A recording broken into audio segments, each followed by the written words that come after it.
Okay, we have Jason here and he's going to give us a bit of a rundown on what the plan is.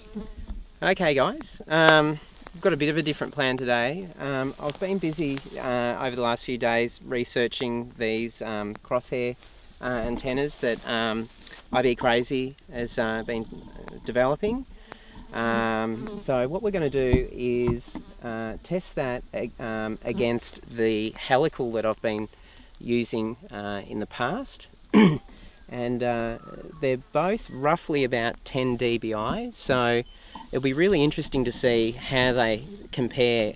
So what we're going to do is launch the Raptor, and we're going to head out down here, at least 10 k's hopefully, and we'll see how we go, and compare the video that we get out of the two, and anything else we notice, like whether we've got to tweak the antenna a little bit, or you know, do we get video dropping out at different times? So that's the plan. So yep, so we'll get into it.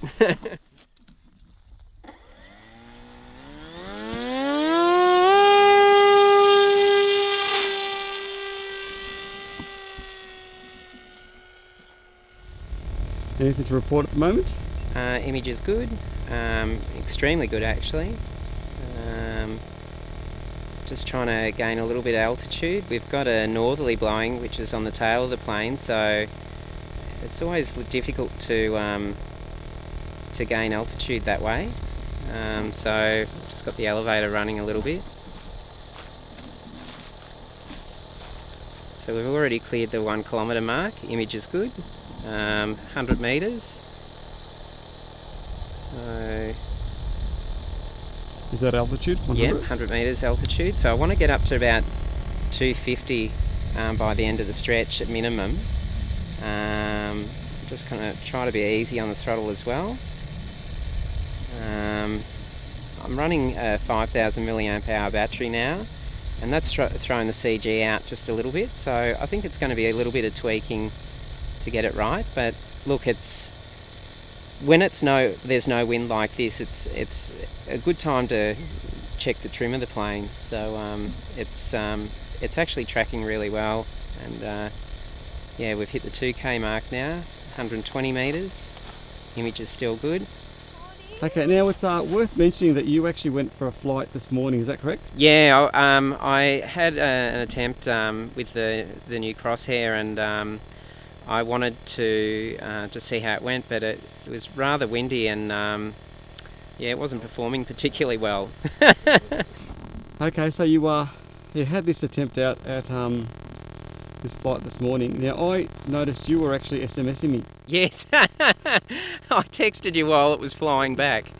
Now I'm not sure if there's any rules against texting while flying. If but texting anyway, and flying, you're a bloody idiot. yeah, there you go.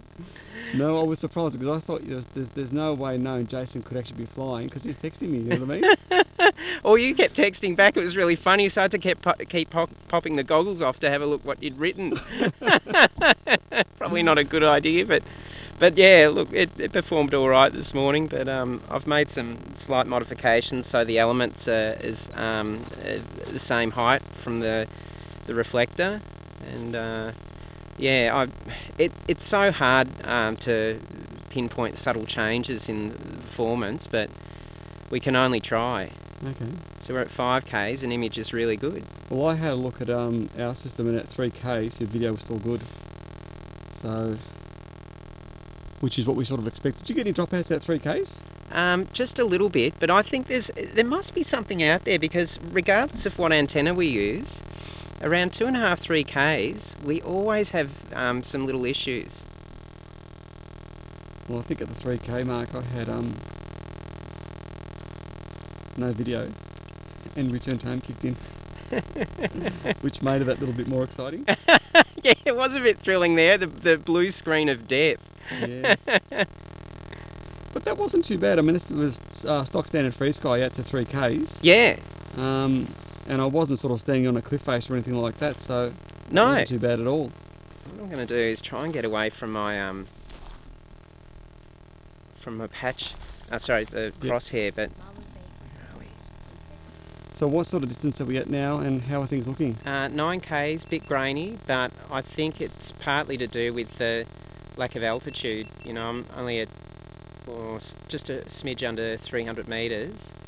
I really could be a lot higher than that, so I'm just slowly trying to gain altitude.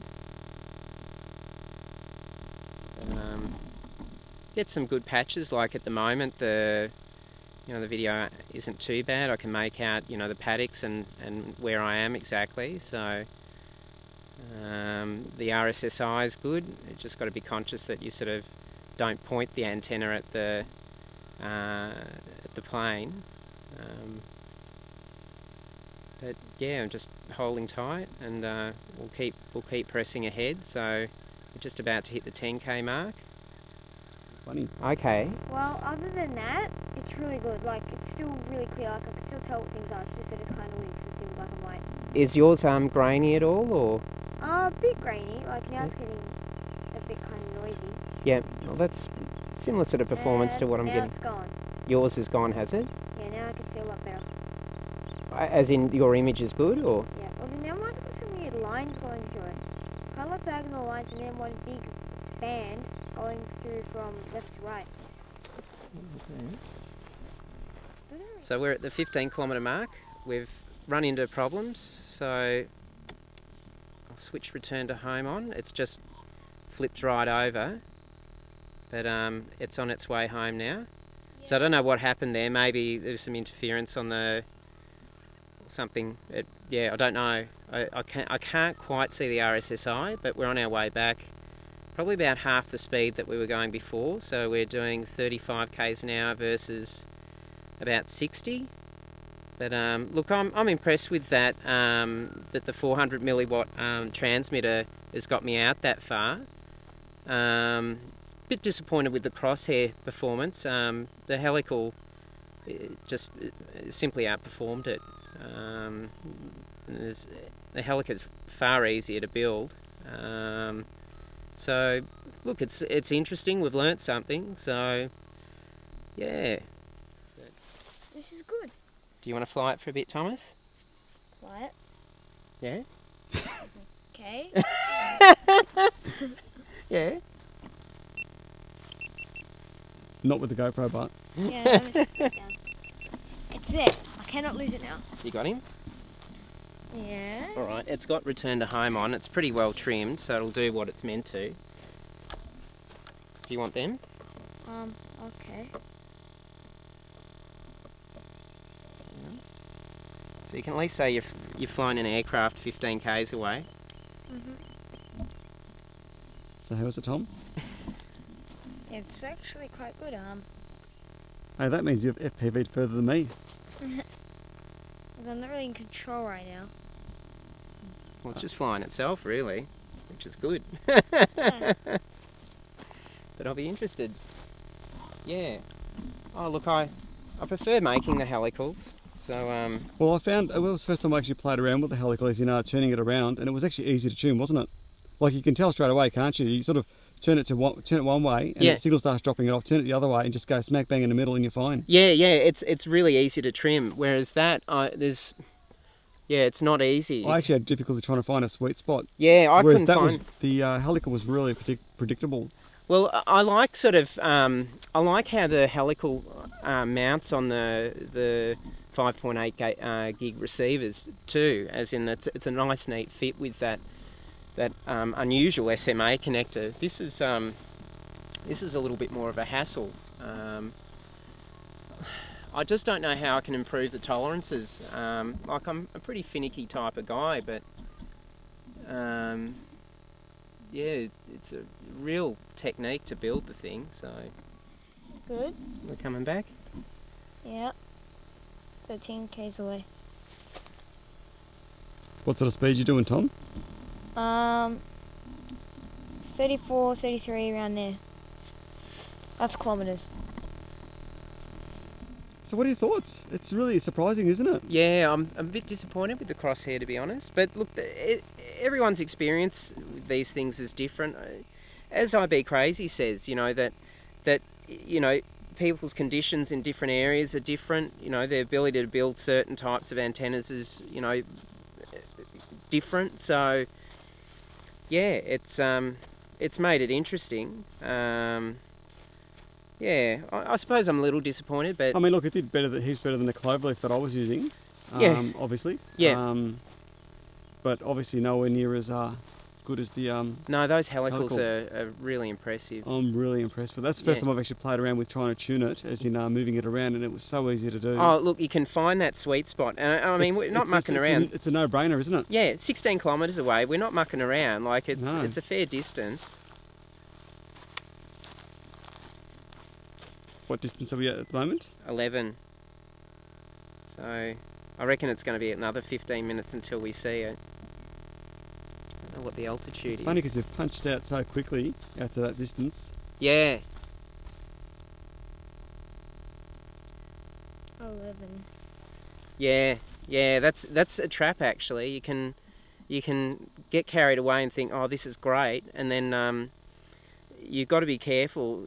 You know, if you've got a tailwind and that's carried you out there, then you got to make sure you got enough juice left to come back. And I've made that mistake a couple of times.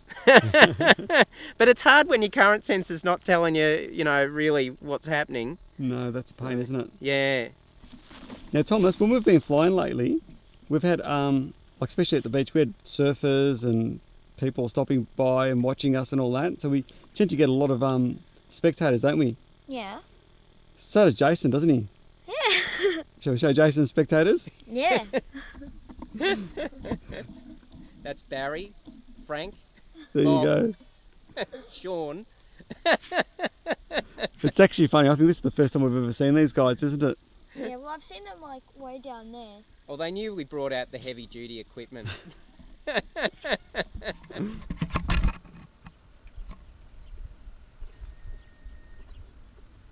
I'm sitting on 30k an hour. And whereabouts are you? I'm at 1 kilometre. And are you on the road? I'm close to the road. And what altitude? Altitude is 200 metres. Okay, you're well above me. Okay, sweet. I'm looking for it. I think I can see you, man. I'm at 10.2 now. When do I get my FPV plane? I'm going to have to bring it down, I think. Can I have an FPV plane? I can still see you. Can you? Yeah, I've had you in view for ages. Really close, or? Not really close, but I've definitely had you in view, and I reckon we can do this next time round. Okay.